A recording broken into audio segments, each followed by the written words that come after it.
Despite Abike's excitement of their new life together, Biodun moved to his own room. In their separate rooms, Abike could not shake the feeling of longing for her husband's presence. She longed for moments of intimacy and companionship with her husband.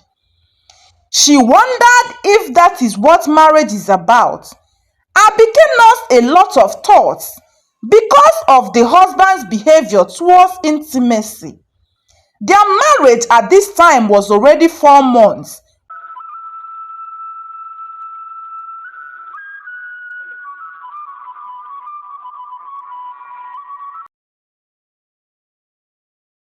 Once upon a time in Ogbo village, there lived a humble girl named Abike. Abike's parents were both village farmers. She spent her days helping her parents at the farm and fetching water from the nearby stream. One sunny afternoon, as Abike was making her way back from the stream with a heavy pot of water balanced on her head, she stumbled upon a stranger resting on a car parked beneath the shade of a mango tree. The man named Biodun, though from a neighboring village, had traveled from a distant city in search of a life partner. When he met Abike, he was captivated by her beauty. Abike, a light-skinned, beautiful, hardworking and well-mannered lady in her prime. Biodun called out to her and told her that he is a stranger in the village, but from a neighboring village, and had come to their village for sightseeing and possibly make new friends. Abike told him about her village and the places of interest in their village. In Ogbo, there was an ancient cave and waterfall. Strangers come there to experience nature at its peak. She gave him the direction to these places. Biodun felt a deep connection between them, and so he asked to be her friend. Since he was equally there to make new friends, Abike, with a smile on her face, gave him a handshake of friendship. Biodun went to the cave and then the waterfall. He had fun and enjoyed himself, immersed in the serenity of the village. The next day he visited, he again ran into Abike on her way coming back from the farm. He thanked her for the other day and told her about his experience at the cave and waterfall. They spent hours talking, sharing stories and discovering their mutual interests. Biodun was from a wealthy home and had things going on well for him at the city, while Abike was from a modest home. Though they were from different backgrounds, they found comfort in each other in the little time they had spent together. And Biodun asked for Abike's hand in marriage.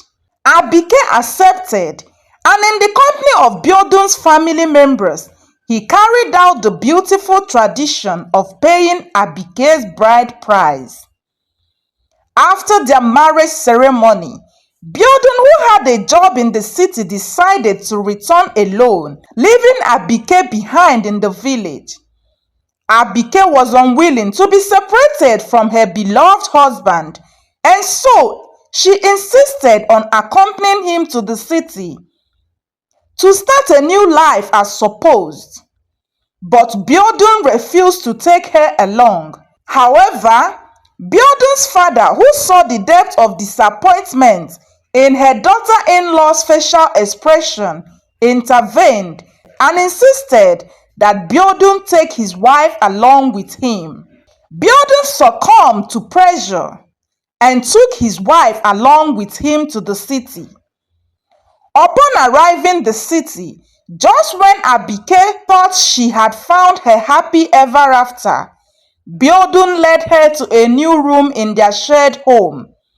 Despite Abike's excitement of their new life together, Biodun moved to his own room. In their separate rooms, Abike could not shake the feeling of longing for her husband's presence.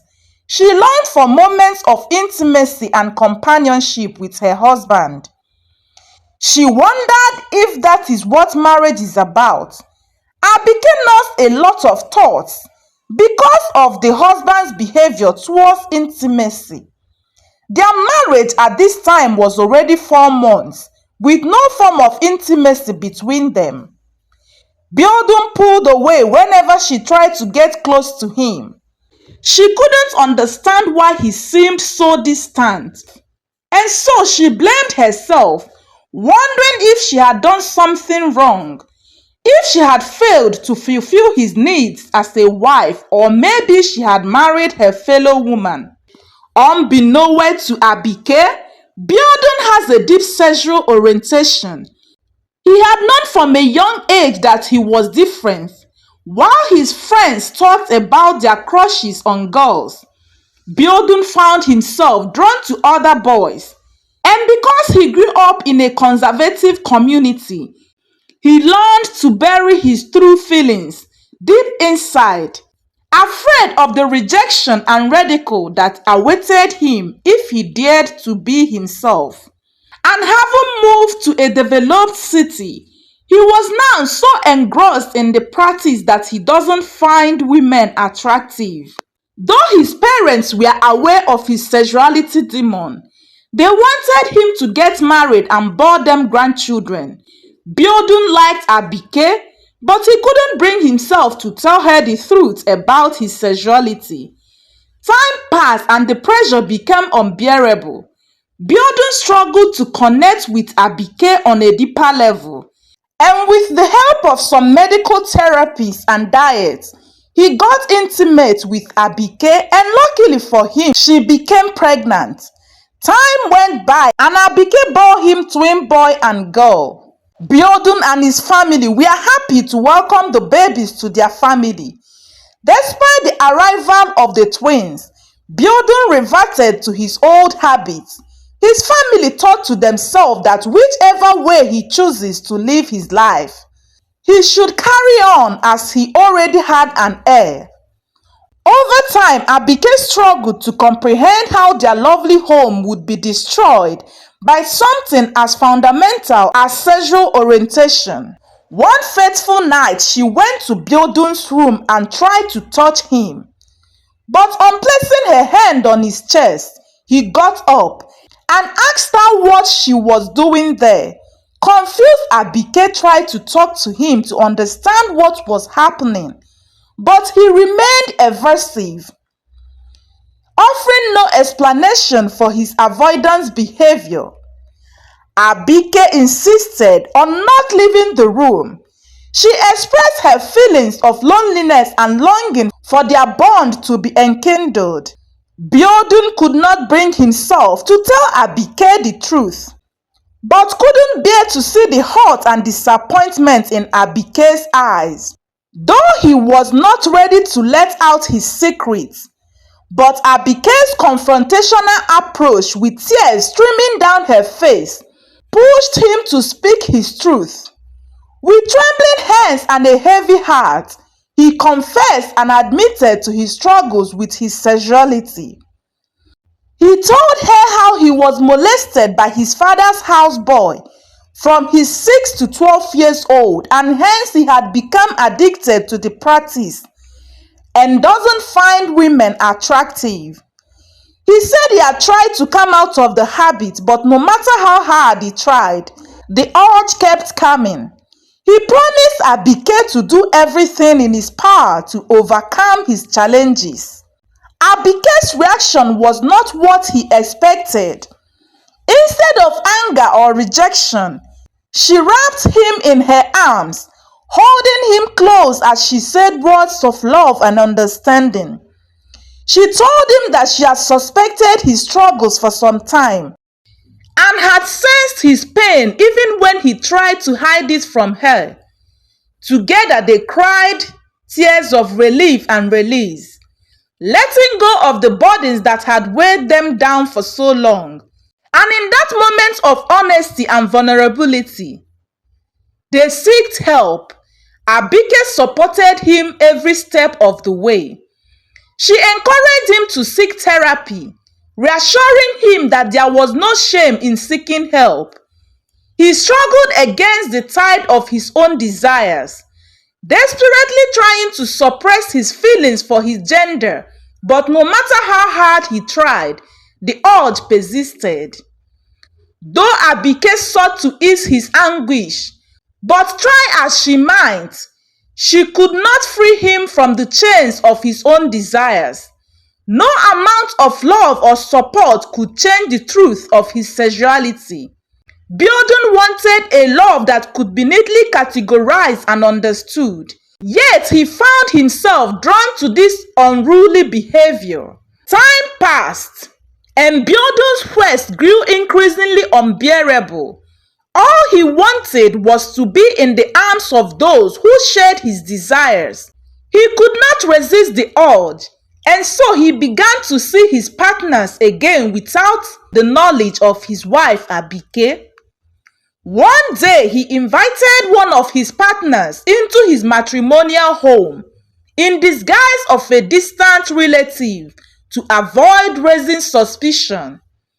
Abike, unaware of the true nature of this visitor, welcomed him with open arms. Oblivious to the hidden truth, she saw only the love and devotion in her husband's eyes and never suspected him. One night while Abike was sleeping, Biodun sneaked out of the room and went into his said relative's room. There they were lost on their desire and moments of intimacy, and Abike, who had woken up and couldn't find her husband beside her, walked into the room. Her eyes were wide in shock as she could not believe what she saw.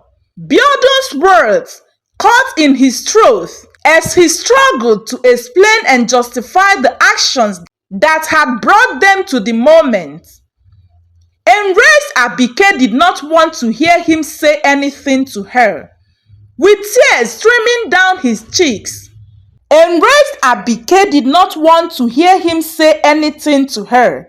With tears streaming down his cheeks, he pleaded for Abike's forgiveness. His words were a desperate plea for mercy for his unforgivable transgression. But Abike's heart had been irreparably broken. Her trust shattered beyond repair by the betrayal of the man she had loved and supported. She wondered what would become of her children if they had seen such an illicit sin. Though her love for Biodun remained, she knew that staying would only perpetuate a cycle of pain and deception that she could no longer bear. And so she made the difficult decision to seek for divorce. Abike divorced Biodun and left, taking her children far away from the evil that had consumed their home. With the support of her family, she moved to a new city where she was surrounded by unfamiliar faces. There, Abike found the strength to start anew, rebuild her life from the ashes of her shattered dreams. She poured her love and devotion into her children and found simple pleasures of everyday life, watching with pride as her children grew and flourished under her care.